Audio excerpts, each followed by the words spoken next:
Pada hari ini kita akan membahas tentang hidrosfer. Ada 3 hal yang akan kita bahas. Yang pertama adalah perhitungan mengenai das, debit aliran sungai, dan juga membahas tentang danau serta rawa. Penjelasannya seperti apa? Berikut adalah penjelasannya.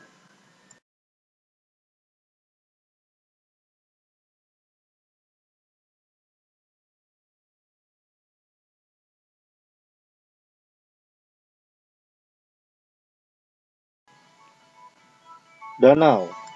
Danau adalah suatu cekungan yang digenangi oleh air tawar dalam jumlah cukup banyak atau luas.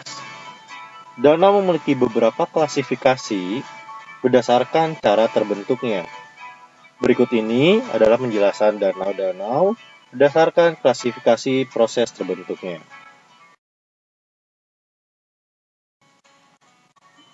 Danau yang disebabkan aktivitas tektonik terjadi akibat adanya tenaga tektonik, misalnya patahan.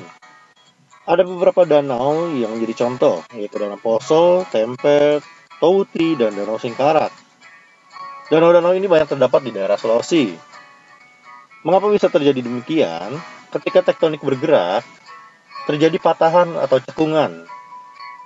Yang kemudian, cekungan tersebut diisi oleh air yang mengalir baik dari sungai maupun sumber yang lain. Kemudian tertampung di cekungan tersebut dan menjadi danau. Danau tersebut disebut danau tektonik. Karena apa? Karena terbentuk karena adanya proses tektonisme yang menyebabkan cekungan yang kemudian terisi oleh air. Danau vulkanisme atau danau vulkanik terjadi akibat erupsi gunung api. Danau ini disebut dengan kaldera. Ketika gunung api meletus, itu menimbulkan kawah, kemudian terisi oleh air hujan dan menjadi suatu bentukan disebut danau. Ada beberapa contoh danau yang menjadi danau vulkanik, yaitu Danau Kalimutu, Danau Kawah Ijen, Danau Kerinci, dan Danau Batur.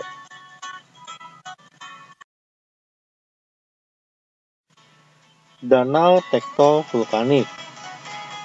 Danau ini terjadi karena adanya aktivitas proses vulkanik dan tektonik secara bersamaan.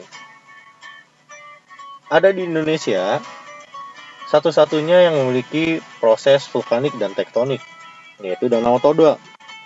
Danau Toba ini adalah danau terbesar di Indonesia yang berasal dari gunung api purba, yaitu Gunung Toba.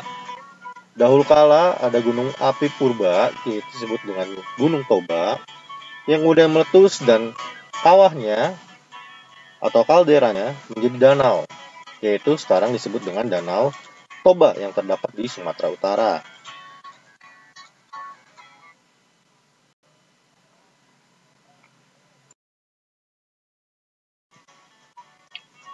Danau Kars. Danau yang terdapat di daerah berbatu kapur atau kars. Danau ini terbentuk karena adanya erosi oleh air hujan yang memiliki sifat asam yang membuat gunung-gunung kapur atau batu-batu kapur itu tergerus dan kemudian menjadi cekungan dan menjadi danau yang sangat indah. Danau-danau ini banyak dijumpai di daerah pegunungan kapur atau perbukitan kapur atau daerah kapur.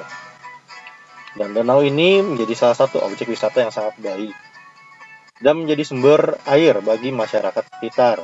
Karena biasanya daerah kapur itu sulit air karena airnya masuk ke dalam tanah. Sehingga danau ini menjadi sumber air yang sangat baik bagi masyarakat.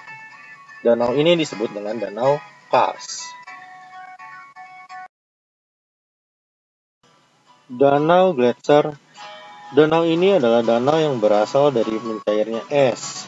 Waktu musim panas, es-es di daerah kutub itu mengalami mencairan atau pelelehan, yang kemudian mengalir ke dalam suatu cekungan atau suatu area yang lebih rendah, dan kemudian menjadi danau. Salah satu contoh danau yang menjadi danau Gletser adalah Danau Lagoda di Rusia, yang mengalami pencairan waktu musim panas dan menjadi danau yang sangat indah dan menjadi salah satu objek wisata yang sangat baik. Dan danau ini akan menjadi es kembali ketika musim dingin tiba.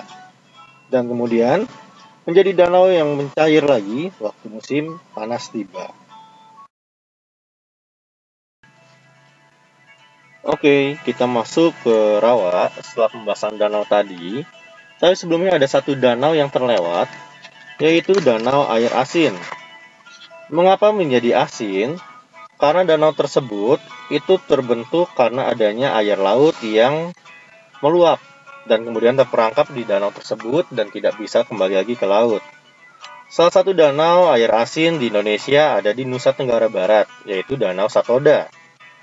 Danau ini terbentuk ketika Gunung Tambora meletus yang menyebabkan permukaan air laut naik dan meluap dan kemudian menggenangi danau tersebut, sehingga danau tersebut sampai sekarang menjadi asin. Nah, itu tadi adalah danau air asin. Kita masuk ke rawa. Rawa adalah genangan air daratan pada cekungan yang relatif dangkal dan seringkali ditutupi tumbuh-tumbuhan air dan sifatnya asam.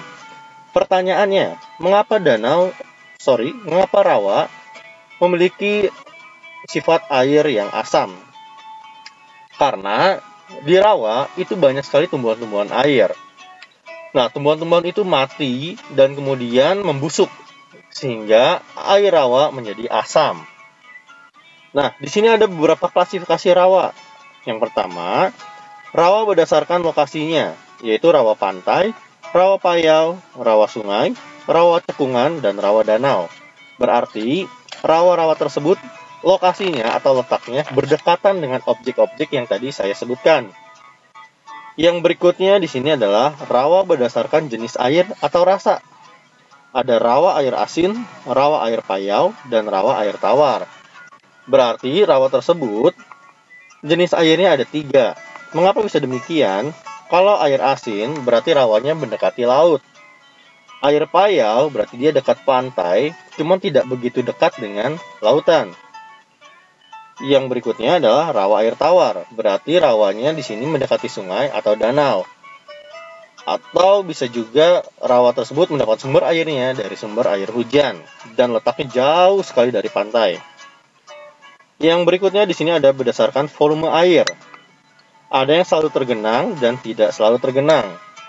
Biasanya yang selalu tergenang memiliki volume air yang cukup banyak, sehingga musim kemarau pun airnya tetap ada.